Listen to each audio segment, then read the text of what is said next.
Are you ready for an open discussion with the best of the best and the best of what's next? Welcome to the Tony DUrso Show. Join in on a great conversation today with some of the world's great influencers as they showcase great advice and techniques that made them the game changers they are today. Now, here's Tony DUrso.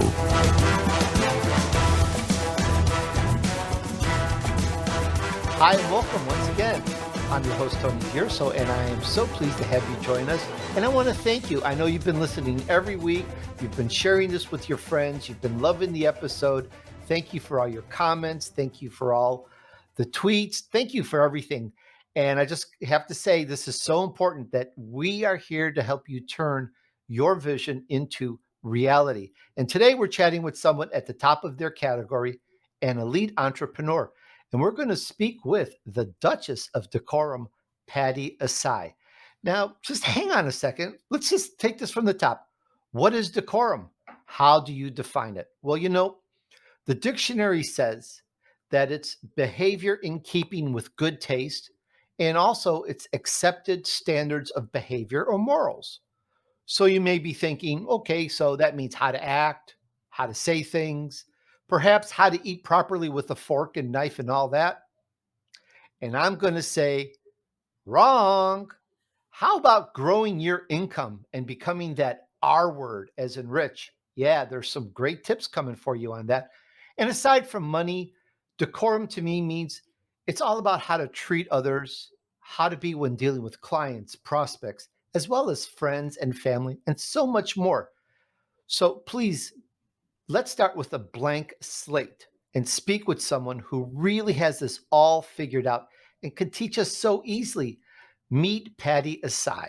She comes from humble beginnings, and everything she knows is self-taught. The purpose of her TikTok channel is to provide this knowledge at no cost to an audience she feels would really benefit from it, and that includes you. With nearly 800,000 followers on her TikTok channel, I can tell you that not only is she entertaining and lovely to watch, but she fills your head with great advice that works. She's an expert on the P's and Q's. And by the way, she's a lawyer by trade and currently a senior VP of mergers and acquisitions of a major national bank. So pay attention, check this out. It's really going to help you in the workplace, with your job, your relationships. And I think that says it all. Let's jump into this and find out more. Hi, Patty. Welcome to the Tony DUrso Show. I'm so glad to have you with us today. Thank you so much for having me. This is going to be great. Patty, we are all looking forward to learning more about decorum in the workplace, social settings, relationships, and everything else. And by the way, I just watched your rich bitch advice on TikTok, and I love it. What great advice. And for you in the audience, you got to check that out. That is like great advice if you want to grow your income. So simple, and it really works. When you hear it, you'll go, yeah, I can see it works, and go apply it. Now, all right, back to Patty. Now, before we get into some of the key points, I'd like to fill in with your backstory, Patty. Can you tell us how did it all start for you? Sure. So my TikTok channel really came out of the idea that I wanted to get information out there to the young people who didn't know how to act in public. And how this all came about is I was a big sister in the Big Brothers Big Sisters program, and I did a lot of work with them. And right before the pandemic, I was scheduled to go give a few talks at their events. And when the pandemic occurred, everything was shut down. But I had all this great knowledge that I was just ready to get out. And I didn't know what to do with it. And, I figured I could just make videos. All these kids are on TikTok or on YouTube, on all social media. So why don't I just put this in video so people will be able to access it, even though I can't give it in person? So that's kind of how it came about. Now, I want to get this into my head a little bit more because you embarked on a career. You already have a successful position as a senior VP in mergers and acquisitions for a very large national bank. But you saw this, some people call it like hacking your day job, but we know that you don't need to do this, but you felt it Sure. so important to do. And what you did started blossoming and growing. And now you're an authority on decorum. Did you expect that? Was that the vision? Was this where you were going to go when you started on this road? Uh, Absolutely not. All I was doing is just trying to get information out there that I wish I knew when I was young. I mean, all the information I'm giving to people are things that I've screwed up personally, right? So my database was what did I do wrong and what did I wish I knew as a young person so I could navigate life just a little better. That was the whole purpose of the TikTok channel. I never imagined that I would be known as the Duchess of Decorum or that people would even want to hear what I had to say. But luckily they do. Patty, obviously you've mentioned you've got a good purpose. What were you expecting, or should I say properly, what are you expecting to get out of this? It's not only that you've learned this yourself, you're teaching everyone, especially the younger audience. What do you hope or what do you intend will occur as a result of all this? My only intention, Tony, for doing this is not for likes, it's not for followers, it's not for money. My only intention is to help people navigate life and learn things that they didn't know before.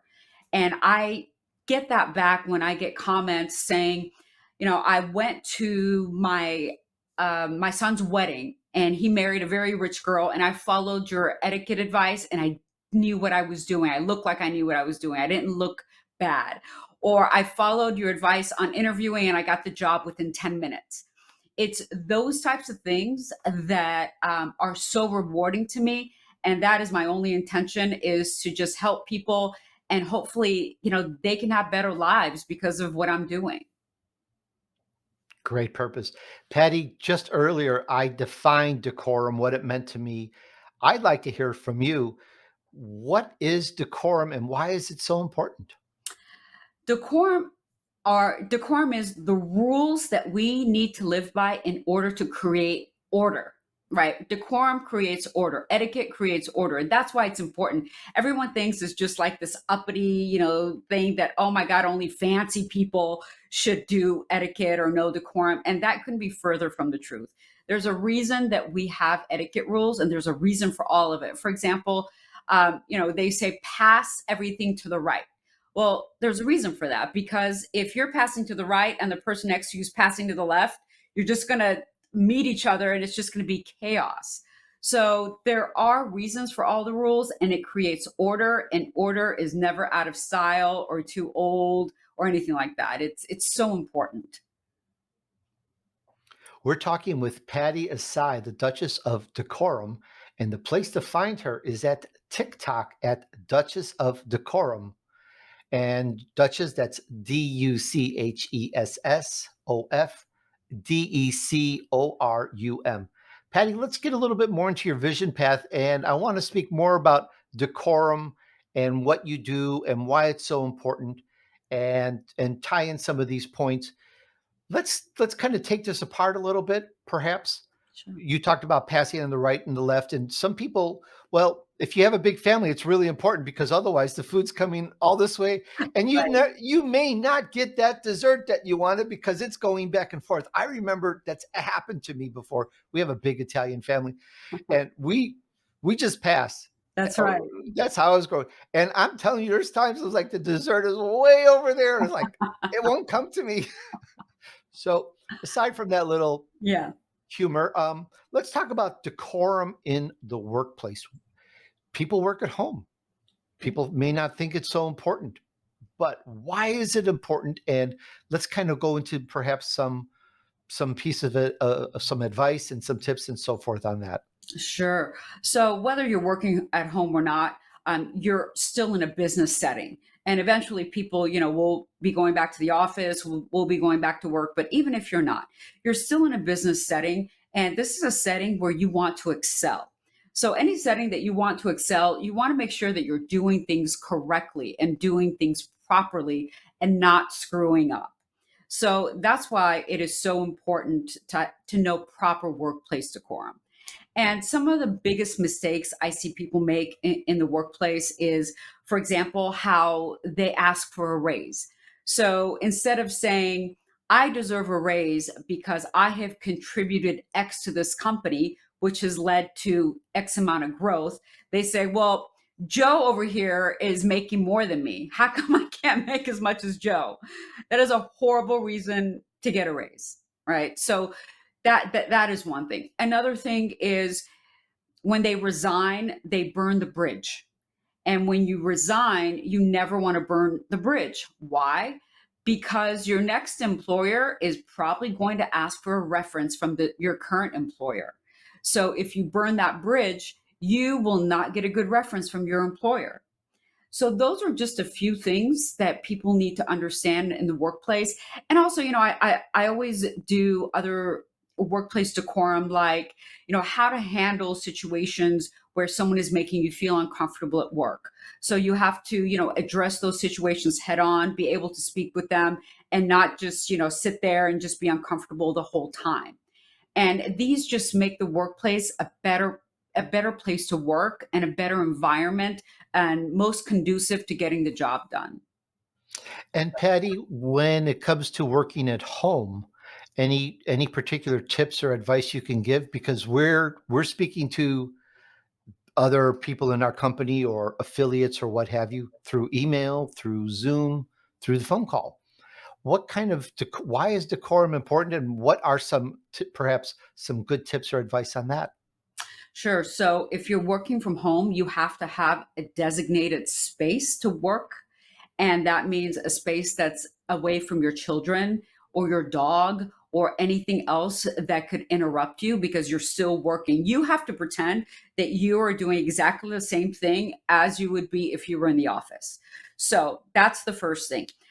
Second thing is get yourself together. Just because you're at home doesn't mean that you can show up in your PJs or not look polished. You still should be wearing what you would wear to work on a Zoom call at home.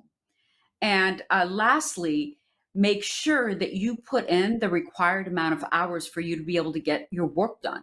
Because if you're at home, you're really tempted to, oh, you know what? I'm going to go watch TV. My favorite show is on. I'm going to go get a snack and not be able to get your work done. So you have to make sure that the time that you're at home is the same amount of time that you would be spending working if you were in the office. Patty, you make me think of a question, a point. Here we are working at home, and when you say that to anyone, I don't know about you, but to me it means, hey, I can work in my short pants, I can work in my sweats. Yep.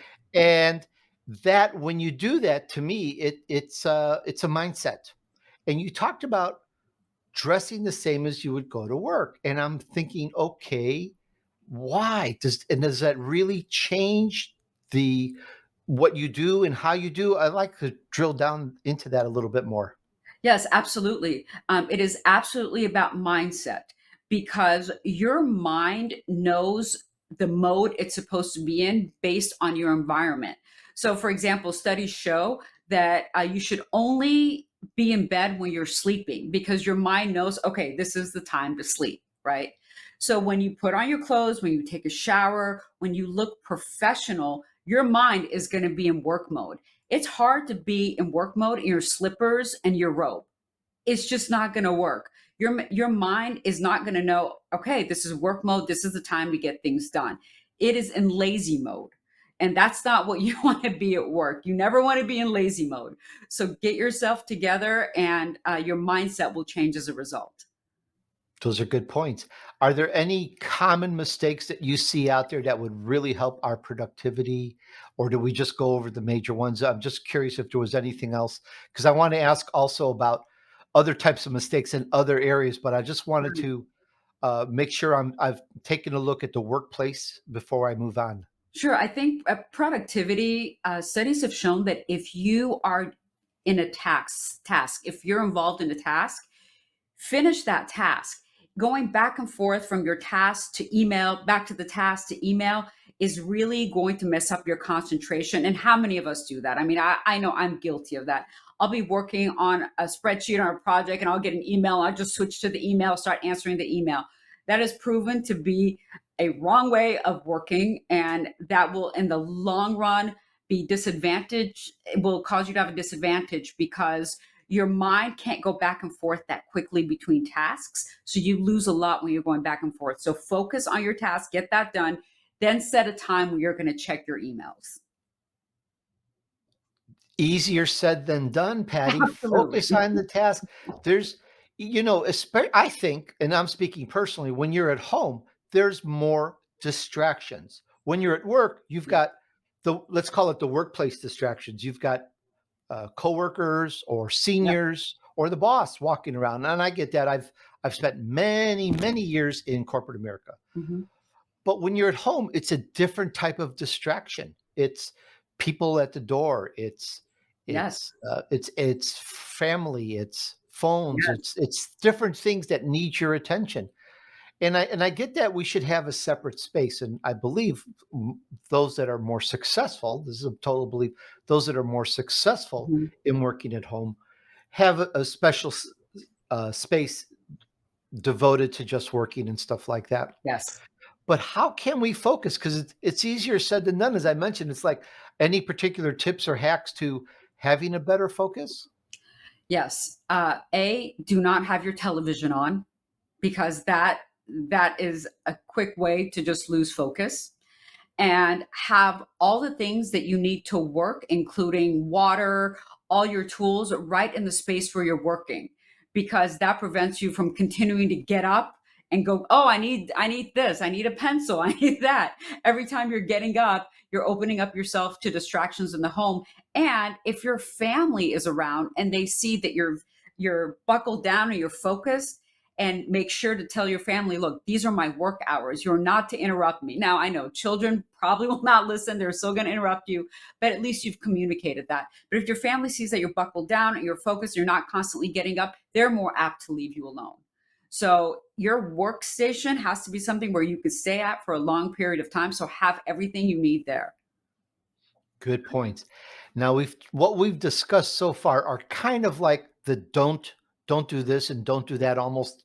How about the do's? What are some good points that we should really focus on to do in our workplace, whether it's working at home or working, physically with people? What are some really good points that we should keep in mind? I think one of the most important things is to know what it takes for you to advance in your position. Most people have no idea. And you really have to have an idea of where you want to go after this position and what it takes. So you should be having a conversation with your manager or with your boss asking, if I want to get promoted to X position, what do I need to do? Then do those tasks. And after you're finished with those tasks, then revisit that conversation with your boss and say, you said that if I did X, Y, and Z, I would get promoted to this position. This is what I've done. When can I anticipate the promotion, or what else is there for me to do? So I think that's a really important thing to know. Another thing to understand is that how you dress is very important at work. You have to project a level of professionalism. So your clothing needs to be clean, neat, and well fitted. It shouldn't be tight. You shouldn't wear anything to work that you would wear to the beach, to the pool, or to the club, period. Though, or to the gym. Those four things. So anything that you would wear to any of those gatherings or settings should not be worn to work. You want to be professional. And you also should be mindful of the people around you. For example, you don't want to listen to music at your desk. If you're working in an open space, you don't want to be listening to music because that's distracting to people. You don't want to talk on the phone. That's distracting to people. And you also don't want to have a bad attitude. You don't have to be this chipper, person all the time, but there's a happy medium where people can approach you and you're friendly. You have to be friendly because this is a work environment. If someone is approaching you and you're always negative Nelly, that's not going to be conducive to a very productive work environment. And people are just not going to want to be around you. So I think those are just a few things to really remember. Those are very good. And you made me think of way back when I was in corporate America. and one of the senior boss, the CEO, whoever, would come in. They're welcome to do whatever interviews they do, but when they come in dressed super, let's call it super casual, it doesn't make me feel like they're serious at work. It's just my point of view. I've never mentioned is like they've come here dressed in their sweats. Like, is Correct. really you're going to work a multi-million-dollar company like that? Is there a reason? It's like it just doesn't seem. It just doesn't seem. What am I looking for? That they're really serious enough about growing the company. Absolutely. And see, you're not the only one that had that perception. I assure you. I assure you, plenty of other people had the same perception. And that also goes for, I think this is worth mentioning, goes for meeting your clients. So I think most people have the misconception of, if, for example, you're going to meet a client that is in construction, just because they're in construction clothes, it's okay for you to be in construction clothes. Or if you're meeting a farmer, just because they're wearing overalls and jeans, it's okay for you to be casual. And I completely disagree with that notion, because you are going in as a professional in your field. So I know if I were, for example, a construction worker or had a construction company, and someone from the corporate America from a bank was coming to talk about my business and we're going to speak about money, I want them to look more professional than me. This person has to look like they know what the hell they're doing in their business.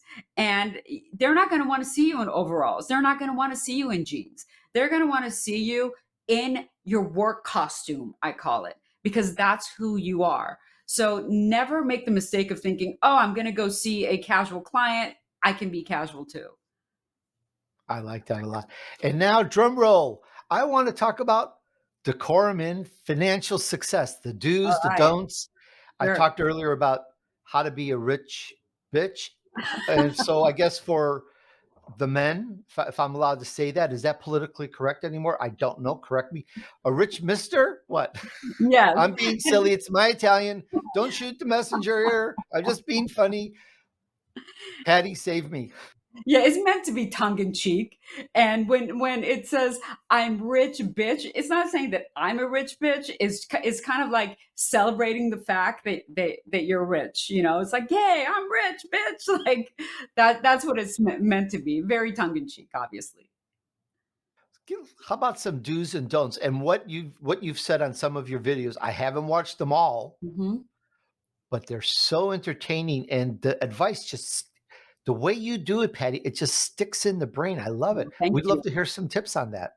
Sure. So, one of my biggest videos has been that in order to be financially responsible, you need 4 separate accounts. Most people just have a checking account and a savings account and thinking that's okay, that's enough. And that's not. So, your 4 accounts need to be one checking account for your necessary living expenses, and 50% of what you bring home after taxes should be going into that account. Next, you need another checking account for your wants or your play money. So 30% of what you bring home after taxes maximum should be going into that account.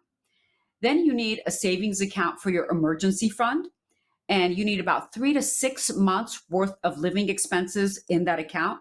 And you contribute 10% of what you bring home after taxes to that account.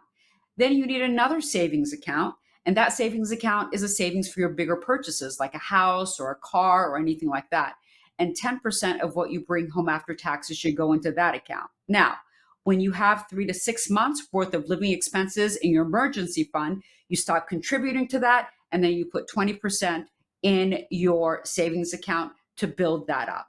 And your savings accounts should not have any debit cards attached to them, because you don't want to just be tempted to take money out.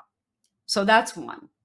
Another one is, now that we're around the holidays, how much should you be spending on Christmas presents? So the rule is that you should not be spending more than 1% of what you bring home after taxes on Christmas presents. And most Americans go into debt trying to buy Christmas presents, and that is a huge mistake. Huge. You never want to go into debt buying Christmas presents. And if you're one of those people that you're like, oh my gosh, it's right around the corner, I don't have any money saved, I say challenge yourself into what I call no spend November. So for the month of November and even well into December, as late as you can, don't spend money on anything that you don't absolutely need to live. So cut out all the extraneous expenses and you will save up so much money. And that money should be the money that you're using to buy Christmas presents. Those are really good points. I like that. And again, that's 50, 30, 10, 10 Right. on the income. I like that a lot. Yes. All right, let's move along. One field that I have not hit yet is social media. I'd love to talk about mistakes, do's and don'ts, and everything else because it's our life. It's such a way of life now. And you see it on Twitter and other places. Someone says something bad and it just goes everywhere. So help us be good in social media. Give us some mistakes, do's and don'ts. Sure, sure. So, number one rule, never put anything on social media that you don't want the world to see, including the CEO of your company or your boss, period. Number two rule, make sure that you read the social media policy of your organization. Most organizations, especially bigger organizations, will have a social media policy. It will tell you what you can and cannot put on social media. And typically, it's any proprietary information, anything about your clients, anything like that that most people wouldn't know publicly, you cannot put on social media. One of the biggest mistakes I see people make are people that think it's cool to quit on social media and record themselves and put it on TikTok. And they're quitting and throwing stuff around, and this place just sucks. And I hate you, my boss. And yeah, that's going to get likes. But guess what that's going to do? That's going to make you unemployable because the next place you're going to want to work, that person has either seen that video or probably will see that video. And they're going to be like, we do not want someone like that working for our organization. We're not going to want, the guy or the girl that's quitting like that and putting it on social media. I mean, who wants to hire that person? Nobody. So it's going to make you unemployable. But I have made an acronym. It's called DRIPS with two S's. That is a good guide as to what to avoid on social media. So here we go. So D is anything related to drugs or alcohol. R, related to religion. I, anything that's illegal. P, politics, anything that's political. S, anything that's sexual in nature. And then another S, secrets or proprietary information for the company. So You have to excuse me, Patty. I have to interrupt. I rarely do this, but 99% of the people won't have anything to say on social media now. I do. So watch my TikToks because I don't violate Just any of watch those her rules. TikToks and comment. There you go.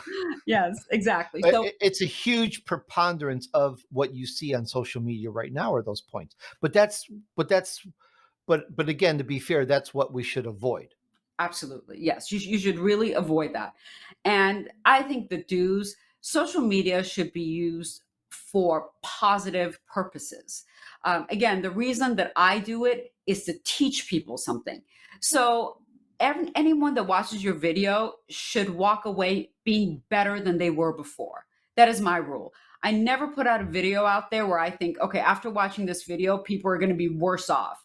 No, you should always have something, a takeaway for people, and they should feel better and be better after watching your videos. That is the main do of social media. I really like those points a lot. Those are very, very good.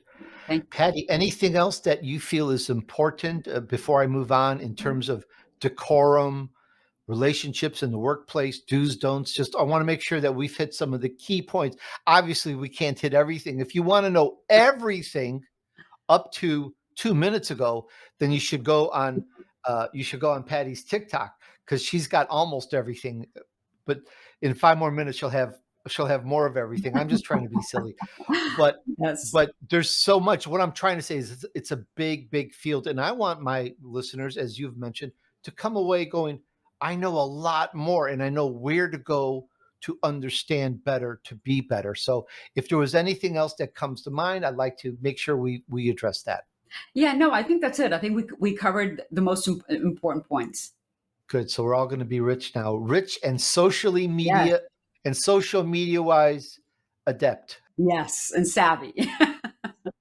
Patty, one of the things that I always like to talk about that helps us take our business, our job to the next level is I'm always interested in the personal habits of my guests that have created such success in accomplishing their vision. Now, as I mentioned earlier at the beginning, here you are, very successful person, yet you do this to help others. Now, they're both a lot of work. Your Yes, social media, your TikTok, it's like another job. I know what it takes to run something 100%. like that to a degree. So may I ask, what habits do you feel contribute to the success of you accomplishing your vision? Well, I have a vision, and most importantly, I have a plan. Anything that you want to do, you have to have a plan.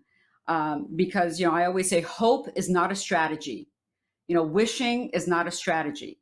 So I have a plan on what I'm doing, when I'm doing it, when it's gonna go up. I have a whole probably 3 or 4 spreadsheets that I have around just my TikTok videos. And you also have to be extremely disciplined. So there are plenty of times where I don't feel like recording a TikTok video, right?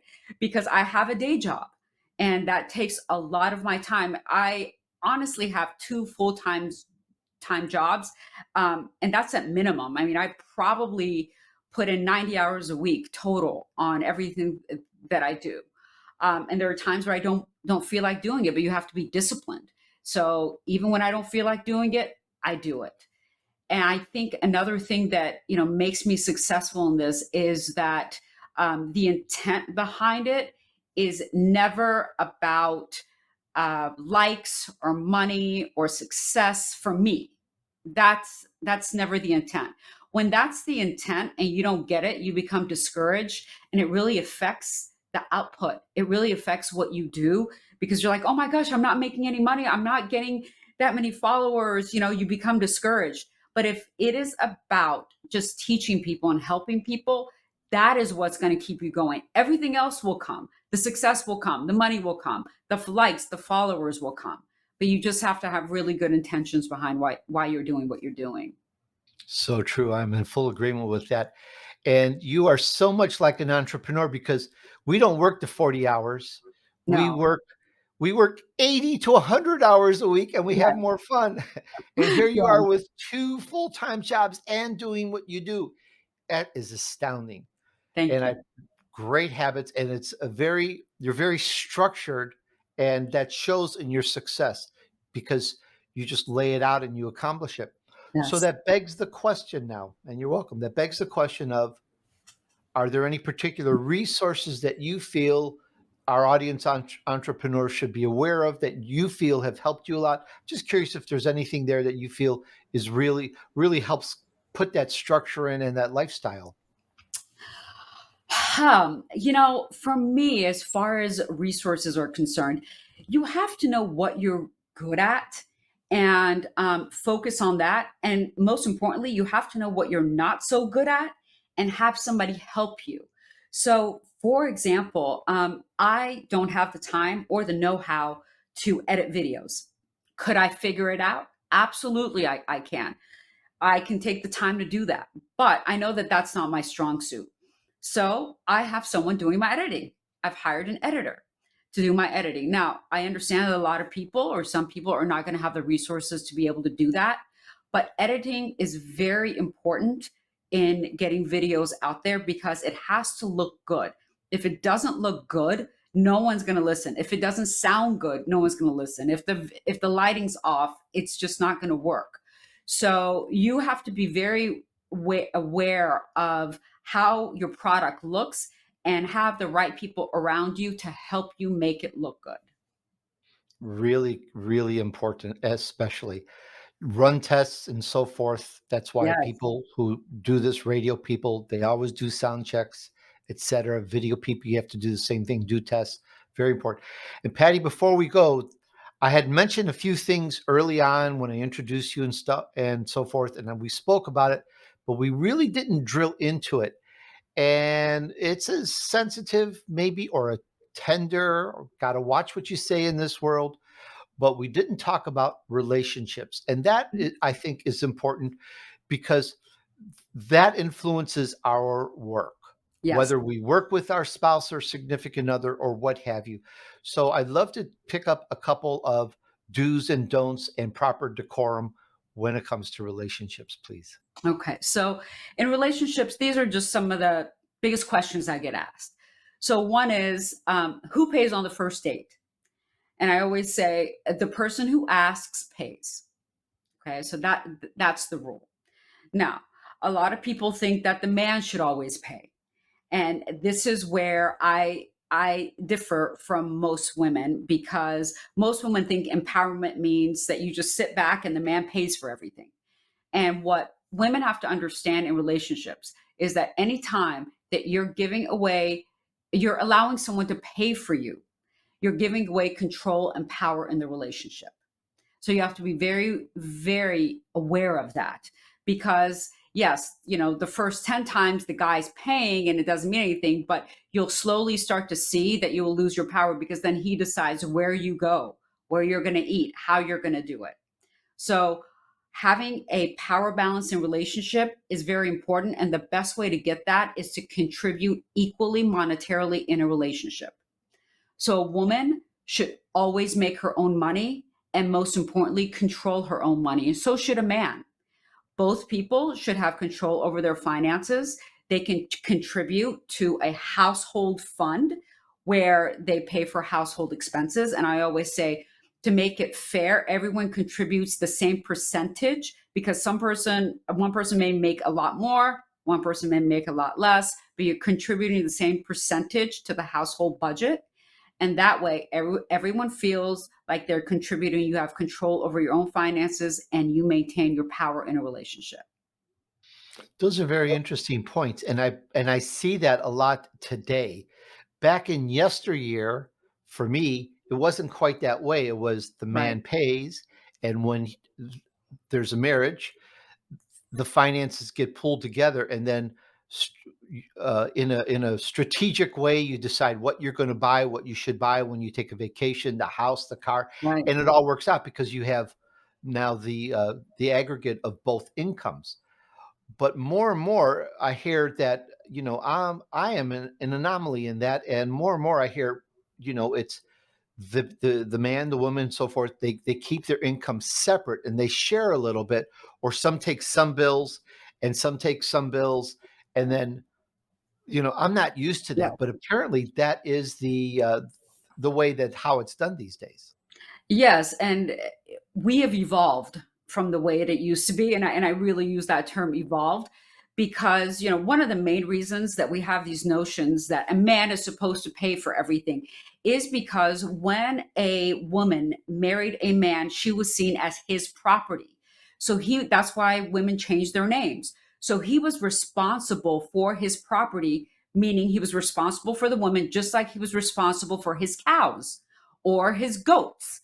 When you have property, you're responsible to make sure that they're taken care of, they're fed, and they're doing well.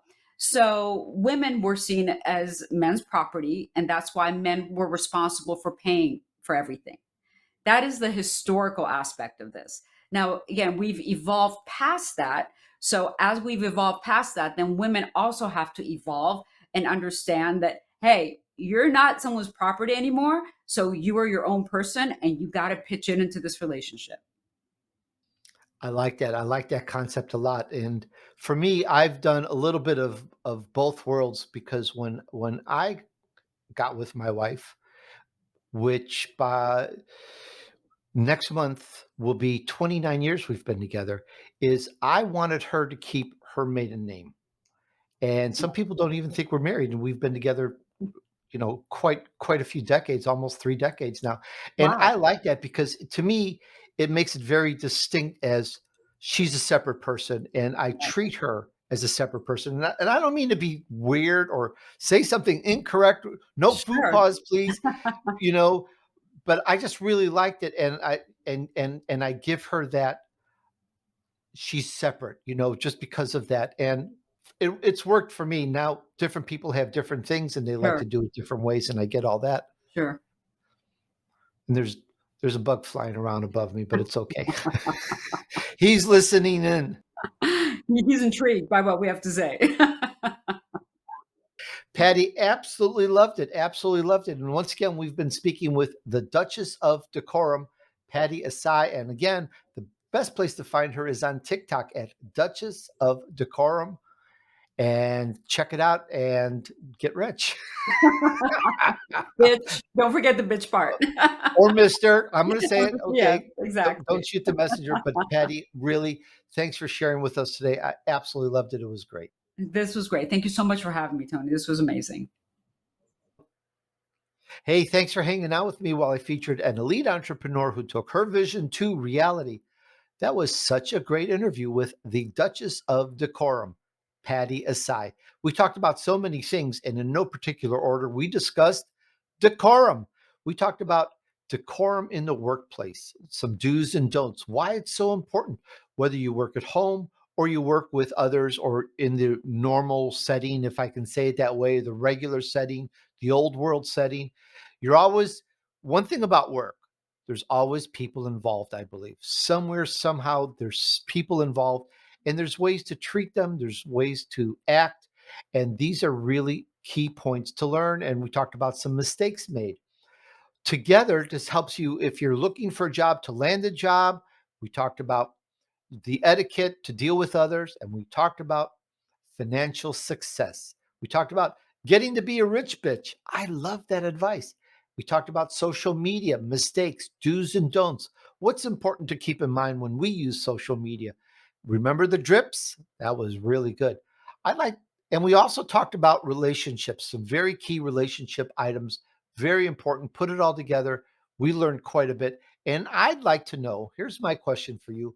What did you get out of this? What resonates the most with you?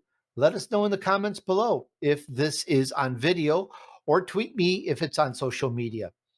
And I want to thank you again for spending some time with us. This is all to help you move on your journey to success. So thanks, everyone. And remember, just take action. Success awaits those who remain steadfast despite the odds.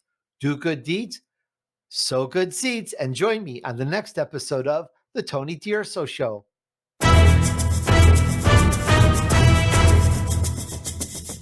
We hope you've enjoyed this week's edition of the Tony DUrso Show with his key influencers. Be sure to tune in again next Friday at 5 p.m. Eastern Time, 2 p.m. Pacific Time on the Voice America Influencers channel.